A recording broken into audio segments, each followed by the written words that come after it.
अरे मला इथे एक नवीन बंगला बांधायचा आहे, पण हे झाड आळवी येत आहेत.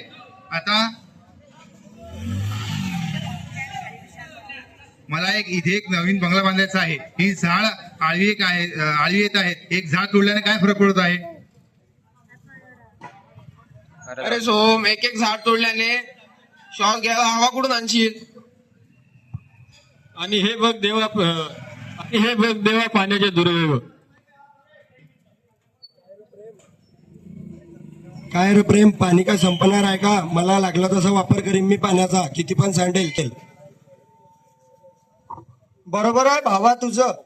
प्लास्टिकमुळे वापर किती सोयीचा झालेला आहे. कचरा कुठे पण फेकला तर काय फरक पडतोय? श्याम, आणि माझ्या कारखान्यातून निघणारा धूर आणि सांडपाणी हे थेट नदीत आणि हवेत जात आहे, हे खूप महत्वाचं. अरे भावा, तुम्ही सगळे स्वतःचा विचार करताय, पण पृथ्वीचा विचार कोण करेल? अरे जर पाणी संपलं ना तर थेंबा थेंबासाठी तरसाल तुम्ही सगळेचे सगळे. हे प्लास्टिक मातीत मिसळत नाही. हे प्लास्टिक मातीत मिसळत नाही, ते आपल्या अन्नातून आपल्या पोटात जातं.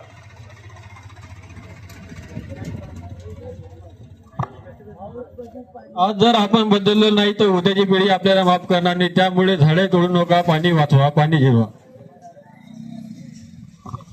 खरंय बाबा तुझं. मी पण आजपासून शपथ घेतो की मी आजपासून झाडं तोडणार नाही, उलट रोज नवीन 5 झाडं लावेल.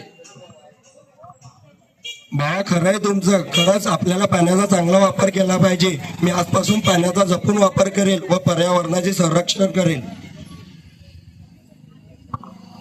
मी माझ्या कारखान्यातून प्रदूषण होणार नाही याची खूप जबाबदारी घेईल.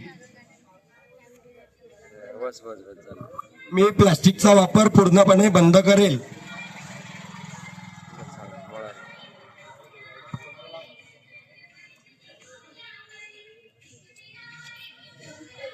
स्वच्छ भारत, स्वच्छ भारत.